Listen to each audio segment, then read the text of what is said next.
Super classes में आपका स्वागत है। पिछले संस्कृत अनुवाद प्रकरण में हम क्रिया के बारे में पढ़ रहे थे, जिसमें से हमने दो क्रियाओं के बारे में पढ़ लिया था, यानी दो लकारों के बारे में पढ़ लिया था। क्रिया की दो लकारों के बारे में पढ़ लिया था। पठ धातु रूप के हमने लट लकार और रीट लकार के बारे में हमने पढ़ लिया था। आज हम पढ़ेंगे तीन जो बाकी के लकार हैं, यानी क्रम को उसी क्रम को रखते हुए हम तीन बाकी के लकारों को पढ़ेंगे। जैसे हमने लट लकार, लीट लकार, लंग लकार, लोट और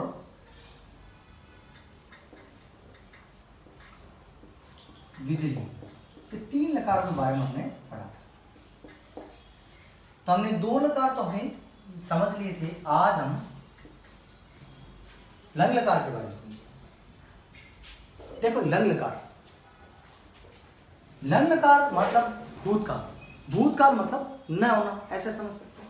तो लंग लकार का परिचय क्या है कि इसके जितने भी शब्द होने हैं, जितने भी लकारों में जो शब्द होते हैं उनके आगे अ लगेगा। जैसे अपठत, अपठताम, अपठत, अपठ, अपठतम, अपठत।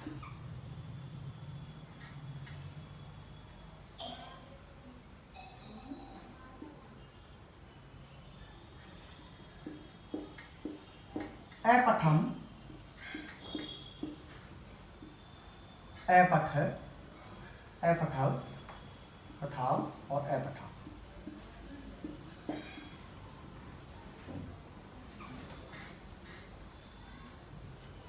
इसी प्रकार से अगला हम लेते हैं लूट लकार।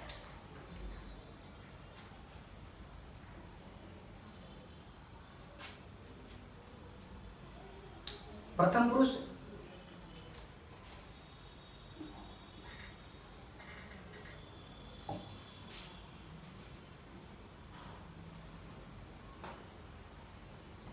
लोट लकार में प्रथम पुरुष मध्यम पुरुष तो वही रहेगा। लोट यानी आज्ञा, आज्ञा मतलब जैसे हम किसी को कहते हैं आज्ञा में तू, यानी तू पढ़, कहने का मतलब है तू पढ़, यानी आज्ञार्थ काल में लकार में जितने भी शब्द होते हैं उसमें पहले शब्द में ही तू आता है। इस प्रकार से हम इसको याद भी रख सकते हैं। जैसे पढ़ तू, यानी पढ़ तू, यानी तू पढ़, यानी इस प्रकार से हम याद कर। कहते हैं किसी भी प्रश्न को करने के लिए हम ये सोचते हैं कि उसका अगर हिंट मिल जाता है तो उस प्रश्न को हम आराम से कर सकते हैं। तो इसी प्रकार से हम हिंट के तौर पर इसे याद रख सकते हैं, यानी पठतु, पठताम, पठन्तु, पठ, पठतम, पठत, पठानी, पठाव है और पठान है।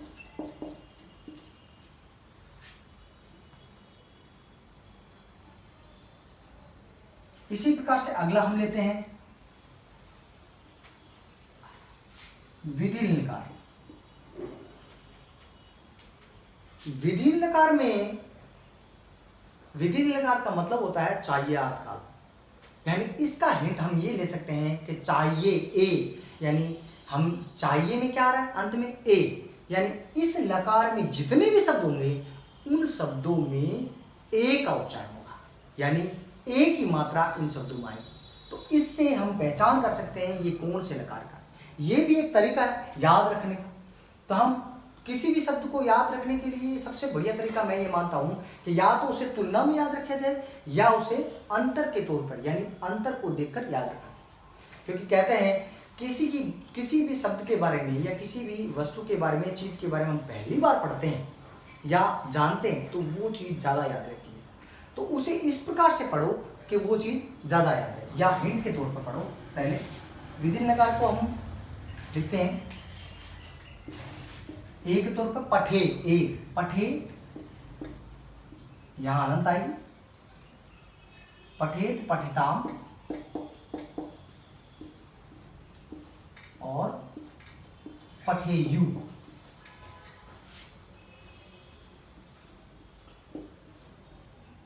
पठे, पठेतम और पठेद, पठेयम, पठेव और पठेव। यह हमने लकार लिख दिए हैं 3, बाकी हमने 2 लकार समझ लिए थे। अब हम 3 लकारों को समझते हैं। देखो, जो ये 3 लकार है, इसमें हम ये प्रत्यय मानते हैं। अब इन प्रत्ययों को हम क्या करेंगे, इन प्रत्ययों के साथ में मूल रूप को रखेंगे और अन्य लकार भी बना सकते हैं, यानी अन्य मूल रूपों को भी यहाँ रखते हुए, यानी अन्य शब्दों के लकारों को हम बना सकते हैं इन लकारों के आधार पर। तो हमें 5 लकार अच्छी तरह याद करनी है। अब हम इसको याद करने का तरीका क्या करते हैं, हम इनकी तुलना और अंतर को देखते हैं। देखो, पहले के जो 2 लकार थे, लट लकार और लीट लकार, उनमें विसर्ग का समावेश था अल के आकार में, यानी विसर्ग अल के शेप में था। ये हमें विसर्ग का जो कंफ्यूजन होता है वो दूर करता है। अल के शब्द में विसर्ग था पहले वाले लट लकार और लीट लकार के रूप में। तो पहले वाले लट लकार और लीट लकार का रूप तो हमने कर लिया था। अब जो ये 3 लकार है, इनमें देखो समानताएं देखो। जो ये 2 शब्द हैं ताम तम, ये सारों में आ रहा है, ताम तम ताम तम, यानी हर लकार में ये आ रहा है। इसके अलावा यहां पर देखो, जो त है वो हलंत में और यहां हलंत में नहीं है, शब्द एक जैसा है। जो रूप है, धातु रूप है, वो एक जैसा है, लेकिन अंतर ये याद रखना है कि ये क्या है, प्रथम पुरुष का एकवचन है और ये मध्यम पुरुष का बहुवचन है। ये अंतर भी हमें याद करवाने के लिए बहुत ज्यादा जरूरी है। ये अंतर हमें याद रखना होता है। इस प्रकार से हम याद रख सकते हैं। सारे अंतर याद करने हैं, तो यहाँ देखो हलंत का है और यहाँ हलंत का नहीं है। उसी प्रकार से देखो, विसर्ग का अगर समावेश करें, जो 2 लकार थे उनमें विसर्ग अल के शेप में था, लेकिन यहाँ देखो विसर्ग केवल तरीका क्या है, लं लकार में विसर्ग एक जगह, लोट लकार में विसर्ग कहीं भी नहीं है, और विधिन लकार में विसर्ग यहाँ पर है 2 जगह। एक तो विसर्ग है पठे और इसमें विसर्ग है पठेयु, यानी प्रथम पुरुष के बहुवचन। यानी ये कर्म इसलिए रखा है कि पहले कर्म में तो ये दोनों चीज सेम होगी, और जो 3 वाले हैं इनमें कुछ समानताएं हैं, और कर्म के आधार पर देखो, इसमें विसर्ग है, इसमें नहीं है और इसमें है, यानी इसमें विसर्ग है, इसमें नहीं है और इसमें है। इनके आधार पर, इन अंतर के आधार पर भी इसको याद किया जा सकता है, याद रखा जा सकता है। यानी एक 5 लकार जो है वो कंठस्थ करके आप अपने मन में एक इमेज बना के रखो, और बाकी के जितने भी लकार के उनमें जो प्रत्यय हैं उनको जोड़ते हुए पट धातु रूप के जो 5 लकार हैं उनके आधार पर लकारों को बनाने की कोशिश करो। और जितनी प्रैक्टिस आप राइट डाउन करके लिखोगे, राइट डाउन करके आप करोगे, यानी कॉपी में जितनी प्रैक्टिस करोगे, अभ्यास करोगे, उतना ही जल्दी ये याद होगा, क्योंकि बिना अभ्यास कोई भी चीज याद नहीं होती। अब इनमें और अंतर देखते हैं। अपठत, यानी इन जो लंग लकार है इनमें सारों में ए आया है। अपठत, अपठताम, अपठन, अपठ, अपठतम, अपठन, अपठम, अपठावे, अपठामे। उसी प्रकार से देखो ए हटा दिया गया है। अब जो लोट लकार है, यानी पलटू, हिंट तो यही है ना, पढ़तू यानी तू पढ़। तो यहाँ लोट लकार में देखो, लोट लकार में ए को हटा दिया गया है, बाकी सब लिखे गए हैं। पढ़तू, पठताम, यानी ये हटा दो, ए हटा दो, पठताम, पठंतु, नतु, पठ, पठतम, पठत, यानी यहाँ विसर्ग नहीं है, यहाँ विसर्ग थी, ए हटा दिया है, विसर्ग हटा दी गई है। पठानी, ये चीज आपको याद रखना है। देखो ये चीज इसलिए याद रखनी है कि लोट लकार के उत्तम पुरुष के प्रथम वचन में, लोट लकार के उत्तम पुरुष के एक वचन में पठानी है, लेकिन लट लकार के उत्तम पुरुष के एक वचन में पठामी है। ये हमें याद रखना है, ये अंतर हमें याद रखना है।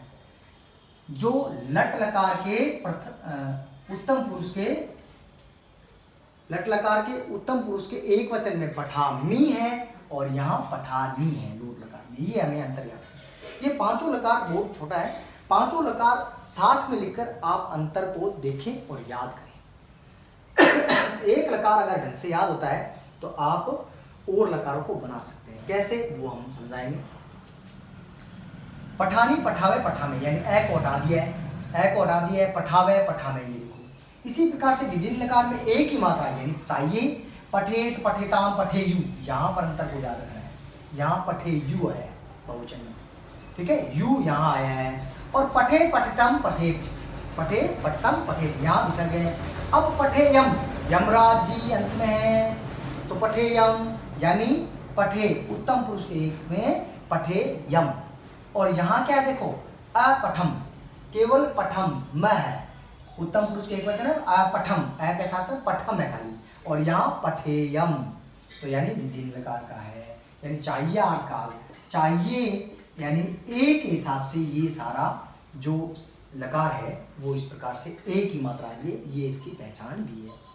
तो चाहिए पठेव और पठे, यानी पठेयम पठेव पठे, पठे म। इसी प्रकार से हम अलग धातु यानी मूल रूप लेते हैं और लकारों पे बनाते हैं। जैसे भव, अभवत अभवताम अभवन, पठ अभव अभवतम अभवत, अभवम अभवाम अभवाम अभवाम।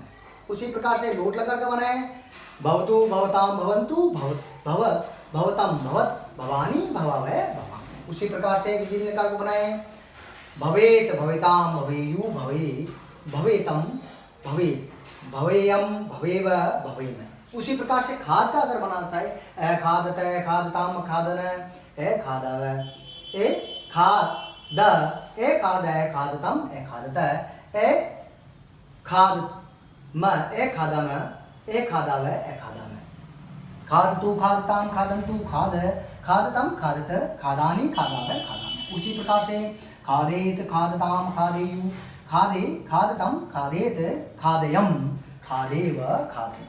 उसी प्रकार से अगर वद का बना है, वद अवतम अवत अवताम अवदन अवदन, और अवद अवतम अवदत अवदम अवदावे अवदाम। इसी प्रकार से ये बना सकते हैं। और गम का, जैसे चल का बना सकते हैं, और गम का यानी मूल रूप को रखना है और प्रत्ययों को जोड़ते हुए हम अन्य जितने भी यानी बहुत सारे ऐसे जो धातु हैं उनको हम सामान्य तौर पर इस प्रकार से बना सकते हैं। ये धातु रूप का सामान्य परिचय है। गम का हम बना देते हैं, गम का गच की तरह। ऐसे कई धातु रूप होंगे जो मूल रूप तो अलग होगा, चलेंगे अलग, मूल रूप तो अलग होगा, चलेंगे अलग। जैसे दृश्य, दृश्य का मतलब होता है देखना, दृश्य का मतलब देखना, चलता कैसे है, पश्य की तरह। यानी लट लकार में पश्यति पश्यता पश्यन्ति पश्यसि पश्यता पश्यता पश्यामि पश्यावः पश्यामि। उसी प्रकार से जो लिट लकार है वो अंतर होता है, द्रक्ष्यति होता है, वो द्रक्ष्यति द्रक्षा द्रक्षत द्रक्षामि द्रक्षन्ति, इस प्रकार से चलेगा। अब जो गम रूप है उसका हम देख लेते हैं एक बार। गच की तरह चलता है, देखो अंतर केवल जो मूल रूप का अंतर आता है वो केवल इसी में ही आता है, यानी लिट लकार आता है। बाकी जो लट लकार है उसके अनुरूप ही ये तीन लकार चलते हैं। तो जैसे गम है, गच की तरह चलता है लिट लकार में, तो यहाँ भी गच की तरह चले, अगच्छत अगच्छताम अगच्छन, अगच्छ अगच्छतम अगच्छत अगच्छम अगच्छाव अगच्छन। उसी प्रकार गच्छतु गच्छताम गच्छन्तु गच्छ गच्छतम गच्छत गच्छानि गच्छावे गच्छामि। उसी प्रकार से गच्छेत गच्छेत गच्छताम गच्छेत् गच्छेत गच्छतम गच्छेत गच्छेत यम गच्छेयम गच्छेत और गच्छेत। ये इस प्रकार से ये धातु, और इसी प्रकार से आप इन सभी धातु रूप को लिखेंगे और याद करेंगे। और प्रश्न धातु रूप है वो भी हमें ऐसे ही बनाना है। यहाँ पर प्रश्न का रखते हैं, पश्य मूल रूप रखते हैं, यानी पट की जगह हम क्या रखेंगे, कहीं भी हम पट की जगह क्या रखेंगे, पश्य, अपश्यत अपश्यताम अपश्यन, अपश्य अपश्यतम अपश्यत अपश्यम अपश्याव अपश्यामि। पश्यतु पश्यताम पश्यन्तु पश्य पश्यतम पश्यत पश्यानि पश्याव पश्यामः पश्येत पश्यताम पश्येयु पश्ये पश्यतम पश्येत पश्येयम पश्येयम पश्ये पश्येयम और पश्येव पश्येव। तो इस प्रकार से क्रिया का हमने सामान्य परिचय दिया। अगले वीडियो में हम जो है अगला टॉपिक हमारा, अगले वीडियो में अगला टॉपिक 3 टॉपिक हमने कर लिए, शब्दार्थ और कर्ता रूप तालिका क्रिया। अगला जो टॉपिक है हमारा शब्द रूप है, वो हम शब्द रूप को समझेंगे।